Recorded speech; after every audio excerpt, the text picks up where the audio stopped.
Uh,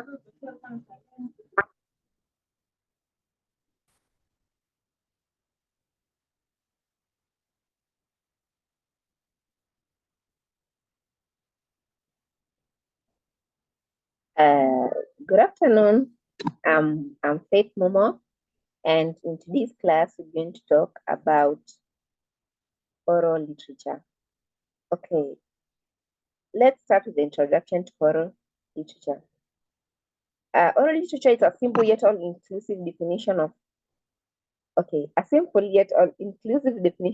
oral literature should take into account of the following aspects. There is the mode of transmission, intergeneration transmission, content of what it transmits. To start with, we note that the model of transmission of oral literature is oral.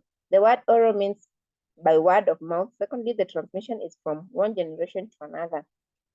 Thirdly, what is transmitted is the content of oral literature, that is, oral narratives, songs, proverbs, riddles, and canticles.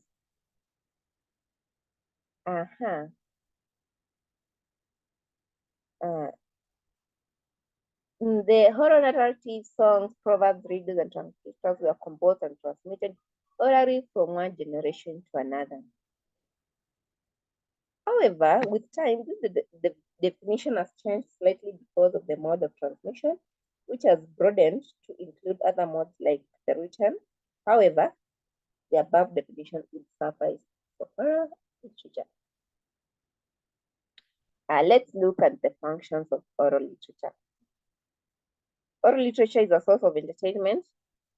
People derive amusement or fun from such aspects of oral literature as culture songs, for example, as they are performed in weddings, Harambee meetings, and other communal gatherings.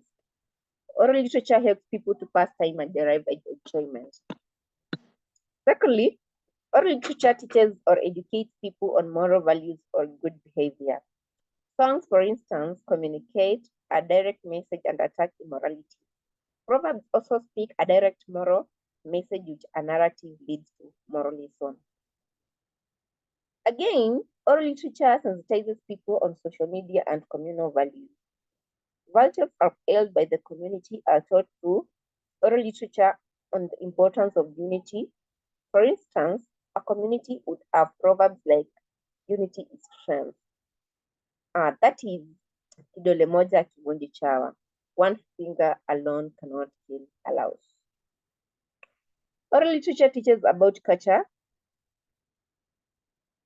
a people's way of life, and it is well reflected in oral literature. For example, white people were governed, their form of religion, division of labor, rite of passage, and the mode of dressing.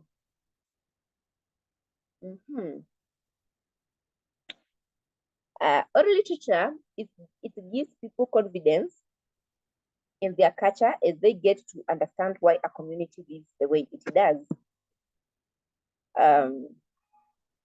Closely related to this is that we get to learn about our history of heritage. The study of oral literature provides a useful link with our roots. For example, Myth of Origin tells the community's origin and progress up to present. This means the world of ancestors is laid bare for present generation to see. Again, such a link with the past enables us to understand ourselves. The present is a product of the past to understand where we are and where we are heading to. We first know the past today. Many young people know their names that seem to tie them to a certain past name of their clan or tribes.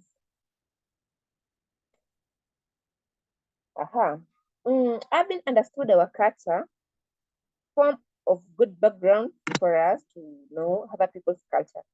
This fosters good neighborliness, and the spirit of nationalism as we understand and appreciate other people. The study of oral literature provides us with heroes from the past for us to emulate. We get to know of courageous women like Wangua Makeri and Mekatilili Wameza, brave men like Wangombe Wahibura and Luanda Magere. Such heroes provide an inspiration for present generation as we see the way they struggled and made a name for themselves.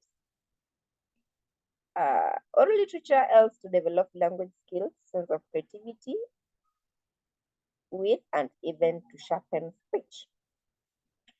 Skill of speaking and listening can be enhanced. For example, one would know how to be eloquent and appropriate use of proverbs.